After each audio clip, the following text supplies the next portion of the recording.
গাহে মানুষের গান, মানুষের চেয়ে বড় নয় কিছু মহিয়ান। আজকে এই গানটা গাইতে ইচ্ছা করছে। আমি সুকুমার দেবনাথ, সবাইকে সুস্বাগতম জানাই আমার ইউটিউবে। আজকে ডাক্তাররা, জুনিয়র ডাক্তাররা এবং পুলিশ, কলকাতা পুলিশ, দুই যুযুধান প্রতিপক্ষ আজকে তারা যে মিলনের গান গাইলেন, মানবতার গান গাইলেন, মানুষের গান গাইলেন, সেটা মন ভরে গেল। কিছুতেই লালবাজারে যেতে দেওয়া হবে না। লালবাজারের সামনে সে বিশাল লোহার সেই দুর্ভেদ্য গার্ড ওয়াল, এর নাম ওয়াল দিয়েছে কেন জানি না তো, ওয়াল, সে দুর্ভেদ্য, মানে ওয়াল বলা চলে না, আরও কিছু বলতে পারলে ভালো হয়।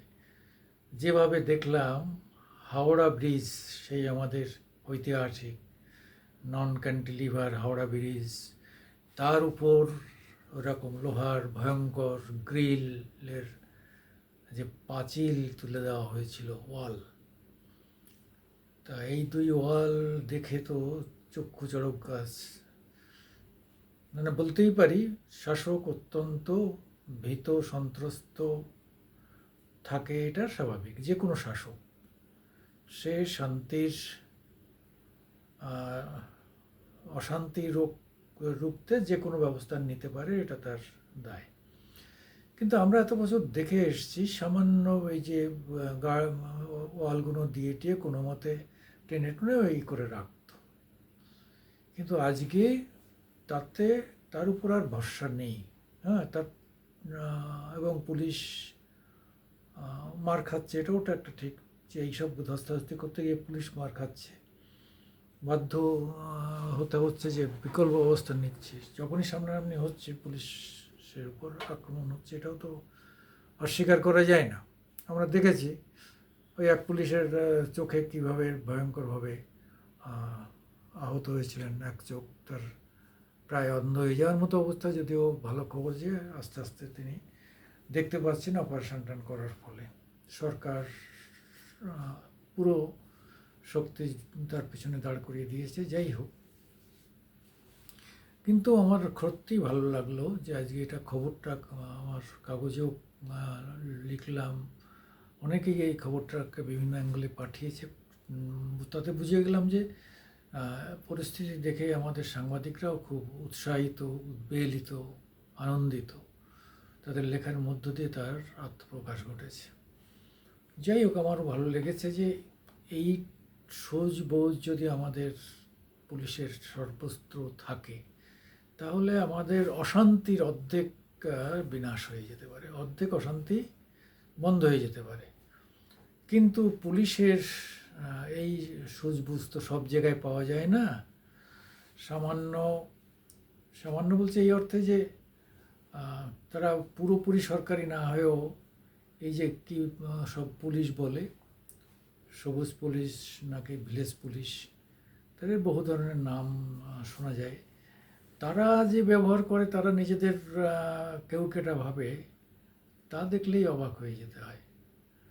তা কিন্তু আজকে কলকাতা পুলিশ এবং পুলিশ কমিশনার বিনীত গোয়েল যে অবস্থা করে ডাক্তারদের সঙ্গে সত্যিকার ব্যবহার করেছেন এবং তাদের সঙ্গে একটা জায়গায় সহমত হয়ে যে বন্ধুত্বের হাত বাড়িয়েছিলেন, যেটা বসেছিল তিনি সেখানে চা পাঠিয়েছেন, টোস খাইয়েছেন, অনেক রকমভাবে চেষ্টা করেছেন। অর্থাৎ তোমরা আমাদের শত্রু নও, তোমরা আন্দোলন করছো মানেই তোমরা আমাদের শত্রু নও। পুলিশের এই যে যদি মানসিকতাটা থাকে যে আন্দোলন করার অধিকার সবার আছে, এবং একদিন পুলিশও তো তার প্রয়োজনে আন্দোলন করতেই পারে। ফলে পুলিশ যদি আন্দোলন বিরোধী না হয় এবং মানবিক হয়, তাহলে আন্দোলনকারীদের সঙ্গে সংঘাত কমে আসবে, এবং সংঘাত কমে আসলে শান্তি বাড়বে। ফলে অত্যন্ত সচেতনতার সঙ্গে কিন্তু আজকে পুলিশ সূঝবুঝের সঙ্গে কাজ করেছে। তাহলে কি যে মানে আরজি করের দুর্ঘটনা আমাদের চেতনায় নতুন করে একটু একটু করে চেতনায় কি বলবো, শান দেওয়া বলবো না, চেতনাকে উদ্বুদ্ধ করছে, সমৃদ্ধ করছে এবং আরও গভীরভাবে যে কোনো বিষয়ে ভাবতে শেখাচ্ছে। এই যে এই গভীরতা, এই মর্ম, কি বলবো, এই যে পরস্পরের যে মর্ম দিয়া মর্ম পশিল সেরকম আর কি, এই মরমই চেহারাটা বা সমবেদনা, এই শান্তির বাড়ি এইভাবে যদি প্রবাহিত হয় তাহলে আমরা আগামী দিনে মনে হয় যে একটা শান্তির রাজ্য হিসাবে আমাদের প্রিয় বাংলাকে দেখতে পাবো। সত্যিকার আজকে খুব দুর্দিন, ওপার বাংলার যে দুরবস্থা, চোখে জল আসে। একটা সোনার বাংলা পুড়ে খার ছাই খায়, মানে প্রায় খাক হয়ে গেল, ছাইয়ের মতো হয়ে গেল। আবার এখানেও বেশ কিছুদিন ধরে মানে আগুন জ্বলছে বলতে পারা যায়। কাজে বাংলায়, বাংলা শান্তির বাংলা, শ্রেষ্ঠ বাংলা, হ্যাঁ, বাংলার গান গাইলেই মনে হয় যেন একটা শান্তির বাড়ি উপর থেকে বর্ষিত হচ্ছে। তা সেই গাই বাংলার জয়গান। বাংলার অনেক মানে বাংলার যে কোনো গানের মধ্যে এত একটা মর্মস্পর্শিতা থাকে যা বাঙালি হৃদয় শুধু নয়, যে কোনো মানুষের হৃদয় খুব স্পর্শ করে।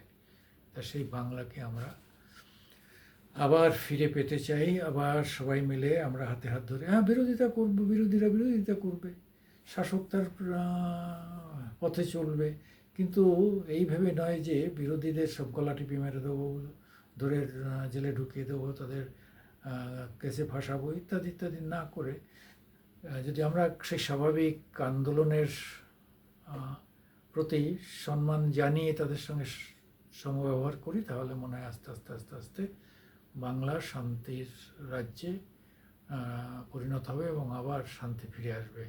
আমরা বাংলায়, বাংলার মানুষ সবথেকে শিক্ষিত, রুচিশীল, কালচার্ড এবং যাদের সৃষ্টি অর্থাৎ সাহিত্য সৃষ্টির একটা অদ্ভুত প্রেরণা তারা সবসময় অনুভূত হয় এবং তাদের মধ্যে প্রচুর কবি, সাহিত্যিক, নাট্যকার, আজকে চলচ্চিত্র জগতের মানুষ, শিল্পীরা, কত উন্নত লোকেরা আমাদের মধ্যে আছেন। তারা আস্তে আস্তে আস্তে আস্তে আবার তারা যদি জায়গা পান, সামনের সারিতে চলে আসেন, তাহলে এই শান্তি আরও হবে। ঘৃণা দিয়ে নয়, অমুকের মাথা ভেঙে দাও, অমুকের গুড়িয়ে দাও, অমুককে এসে পদত্যাগ করে, এইসব না করে যদি আমরা আন্দোলনের জায়গায় অন্যায়ের বিরুদ্ধে, অন্যায় যাতে না হয় তার জন্য আমরা আবেদন করতে পারি, আমরা আন্দোলন করতে পারি, এরকম একটা জায়গায় আসতে হবে। কিন্তু অনুরোধ করব শাসকও যেন সেই রাস্তাটা ধরে, পীড়কের ভূমিকা না নেয়। হ্যাঁ, পীড়কের ভূমিকা নিলে পীড়িত কখনো শান্ত থাকে না, সেও আরও বেশি অশান্ত হয়ে ওঠে। 2 মাস, 3 মাস, 5 মাস জেলে রাখবে। যতজনকে জেলে ঢুকিয়েছ তারা বাইরে এসে হিরো হয়ে গেছে। কেন মানুষ আজকে জানে যে প্রতিবাদের ভাষার হারিয়ে যাচ্ছে মানুষ, সেই ধরনের প্রতিবাদ করার লোকও হারিয়ে যাচ্ছে। তাই কেউ প্রতিবাদ করলে তাকে জেলে ঢোকালেই ধরে নেয়, শাসক কাউকে আঘাত করলেই ধরে নেওয়া হয় যে সে প্রতিবাদী, তার সম্মান, তার প্রতিপত্তি বাড়ে। এটা থেকে বুঝে নিতে হবে যে এসব না করে আমরা শান্তির বাংলা, আজকে আমাদের ডাক্তার ভাইয়েরা এবং পুলিশ ভাইয়েরা যে শান্তির, যে সহমর্মিতার বহিঃপ্রকাশ ঘটিয়েছেন এবং হাতে কলমে সেটা করে তার একটা একটা শেষ জায়গায় নিয়ে গেছেন। আজকে ডাক্তাররা পরিষ্কার করেছে, যে লেনে তারা বসেছিল সেখানকার সমস্ত কদিনের নোংরা সমস্ত নিজেরা পরিষ্কার করেছে। পুলিশ তাদের চা খাইয়েছে, তাদের টোস্ট খাইয়েছে। এই যে পরিবেশ, এই পরিবেশ যেন ফিরে আসে। আমি সুকুমার দেবনাথ, আমার মামাটি মানুষ ইউটিউব নিয়ে আপনাদের সামনে আসে। আপনারা একটু লাইক দেবেন, শেয়ার করবেন এবং সাবস্ক্রাইব করবেন। নমস্কার।